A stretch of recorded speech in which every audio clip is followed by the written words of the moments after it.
आइए, आज आपको एक कहानी सुनाता। एक बार एक नेत्रहीन व्यक्ति गया मंदिर ईश्वर के दर्शन प्राप्त करने। अब जब वहां उपस्थित लोगों को यह ज्ञात हुआ कि यह व्यक्ति नेत्रहीन है, तो कुछ लोगों ने उसका उपहास उड़ाना प्रारंभ कर दिया। वो जिसकी स्वयं की दृष्टि ही नहीं, क्या करने आया होगा यहाँ? कदाचित ईश्वर से शिकायत करने आया होगा कि क्यों आपने मुझसे मेरी दृष्टि छीन ली। किंतु इन सभी बातों से उस नेत्रहीन व्यक्ति ने स्वयं को पीड़ित नहीं होने दिया। वो मुस्कुराया और उसने केवल एक बात कही, माना कि मेरे भाग्य ने मुझसे मेरी दृष्टि छीन ली, किंतु मैं अभागा नहीं, क्योंकि मेरा ईश्वर वो मुझे देख सकता है।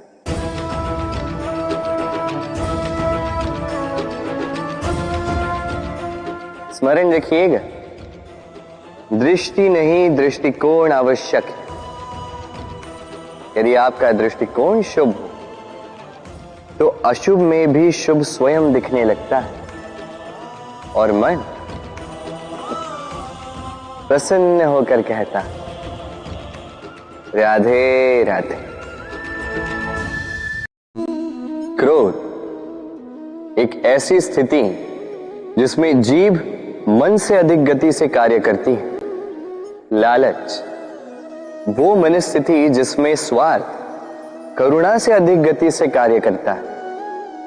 प्रतिशोध जिसमें व्यक्ति दूसरों से अधिक स्वयं को हानि पहुंचाकर सुख पाता है।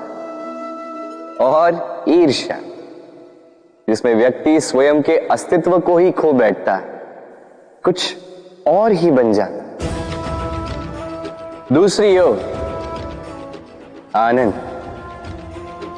वो स्थिति जिसमें आत्मा शरीर से अधिक प्रसन्न होती है। और प्रेम वो परम भाव जिसमें हमारा दुख सब में बट जाता है और सबका सुख हम में आ जाता है। तो आपको क्रोध, ईर्ष्या, लालच और प्रतिशोध में रहना है या आनंद में रहकर प्रेम से जीवन व्यतीत करना है? निर्णय आपका है, क्योंकि मैं तो अपना निर्णय कब का ले चुका। राधे राधे। यदि जांचने जाओ तो ऐसा कोई रत्न नहीं जिसमें कोई खोट ना हो, किंतु यदि मन में बसा तो प्रत्येक रत्न हमारे लिए सर्वश्रेष्ठ। यदि परखने जाओ तो संसार में ऐसा कोई जीव नहीं जो सर्व से अधिक विषैला, किंतु यदि मानो तो ऐसा कोई जीव भी नहीं जो सर्व से अधिक सरल हो, जो केवल अपने पथ पर चलता है, जानकर किसी को हानि नहीं पहुंचाता। उसी प्रकार मनुष्य, यदि मनुष्य को परखने जाओगे तो वो गुणवान नहीं लगेगा, किंतु यदि मानो तो प्रत्येक मनुष्य में कोई न कोई विशेष गुण होता ही है। बस बात आती है आपके दृष्टिकोण की। इसलिए अपने जीवन में मनुष्य को परखने में समय नष्ट ना करें। मनुष्य कोई वस्तु तो नहीं, मनुष्य आत्माधारी जीव है जो कदाचित आपके व्यवहार से बदल भी जाएंगे, पराये भी आपको अपना मानकर गले लग जाए। बस प्रेम भाव को ऊपर है। राधे राधे।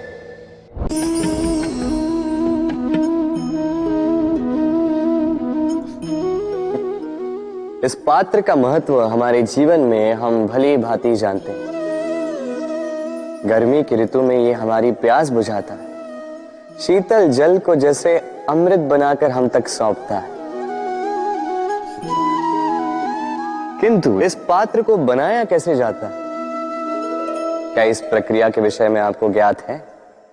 सर्वप्रथम कुम्हार स्वयं के पैरों से माटी को गूंथता है, मथता है, फिर उसके पश्चात उसे एक चाक पर चढ़ाकर उसके पश्चात उसे चाक पर चढ़ाकर घुमाता है, फिर उसके ऊपर बाहर से प्रहार करता है और साथ ही भीतर से सहारा भी देता है ताकि ये मटका टूटे।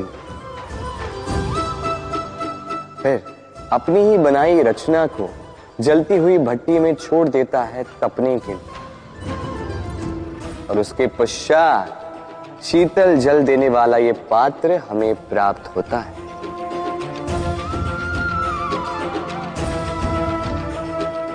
एक सर्वश्रेष्ठ गुरु भी यही करता है। सर्वप्रथम हमारे मन में छिपे संभावनाओं को निकालने के लिए हमें मथता है, फिर कठोरता से हमें आकार देता, उसी के साथ हमें सहारा भी देता, और फिर उसके पश्चात परीक्षा की अग्नि में उस भट्टी में छोड़ देता जलने के लिए, और तब जाके हमारा अस्तित्व बनता है।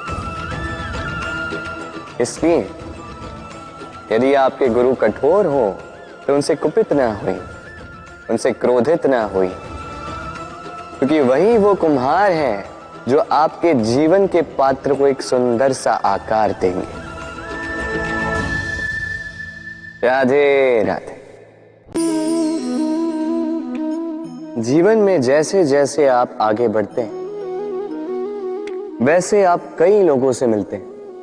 उनमें से कुछ आपका उत्साह बढ़ाते हैं, कुछ आपको शक्ति देते हैं, कुछ हताश हो जाते हैं, तो कुछ आपके ऊपर पत्थर भी फेंकने लगते हैं।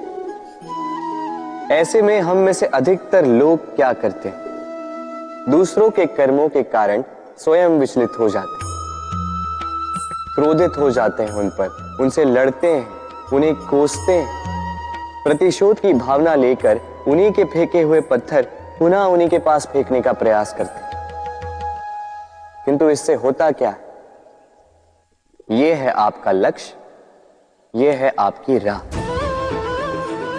अब इन सारी बातों के कारण आप यहीं रुककर इनका सामना करने लगते हैं। इसमें सफलता तो प्राप्त हुई, किंतु आपको नहीं। उन लोगों को जिन्होंने आपको रोकने की मंशा से आपके ऊपर पत्थर फेंकना प्रारंभ किया था, यदि उसके बदले उन पत्थरों को इकट्ठा करके आप अपना एक घर बना लें, तो आप पर पत्थर फेंकने वालों की संख्या धीरे धीरे कम होती जाएगी। आप भी अविचल होकर अपने लक्ष्य की ओर आगे बढ़ पाएंगे। तो आलोचना से लड़कर स्वयं का समय व्यर्थ करना चाहते हैं या अपनी लक्ष्य की ओर अपना ध्यान केंद्रित करना चाहते हैं? निर्णय आपका है। राधे राधे। जीवन में सभी आगे बढ़ना चाहते हैं, अपने लक्ष्य को प्राप्त करना चाहते हैं, सफलता पाना चाहते हैं, किंतु सभी ये नहीं कर पाते। फिर जुड़ जाते हैं उस प्रयास में कि ढूंढ ले वो कारण जिसके कारण ये असफल हुए। अब उसमें भी अधिकतर लोग गलत चयन कर जाते हैं।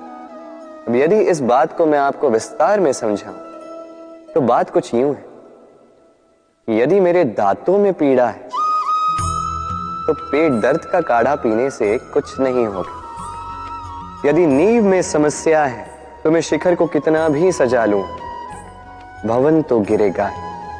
यदि हम जीवन में आगे नहीं बढ़ पा रहे हैं तो कारण हमारे पांव की मोच नहीं, हमारी छोटी सोच है। यदि हम अपना भाग्य, अपना भविष्य नहीं लिख पा रहे हैं तो इसका कारण टूटी हुई कलम नहीं, औरों से जलन। यदि महान कार्य करने के पश्चात भी यश प्राप्त नहीं हो पा रहा तो इसका कारण तन का आलस नहीं, मन का लालच है। इसलिए सर्वप्रथम अपनी असफलता का कारण उचित प्रकार से समझें और फिर उचित प्रकार से उस दिशा में प्रस्थान करें। आपको सफलता अवश्य प्राप्त होगी, कोई आपको रोक नहीं पाएगा। बस प्रेम से कहते रहो, राधे राधे। जीवन में हम अपनों के लिए, हमारे प्रियजनों के लिए सदा कुछ अच्छा करना चाहते हैं, उन्हें प्रसन्न करने के लिए कई बार उन्हें भेंट देते, और भेंट देते समय एक विचार सदा मन में रहता है कि यह भेंट विशेष होनी चाहिए, ये भेंट सुंदर होनी चाहिए, मूल्यवान होनी चाहिए, ऐसी भेंट होनी चाहिए जो सदा के लिए उन्हें स्मरण रहे। तो कुछ लोग चयन करते हैं उत्तम वस्त्रों का, कुछ लोग चयन करते हैं मूल्यवान आभूषणों का, किंतु क्या ये पर्याप्त? आप स्वयं सोचिए, कितना भी उत्तम वस्त्र क्यों ना हो, एक समय के पश्चात फीका पड़ने लगता, खराब होने लगता, फटने लगता।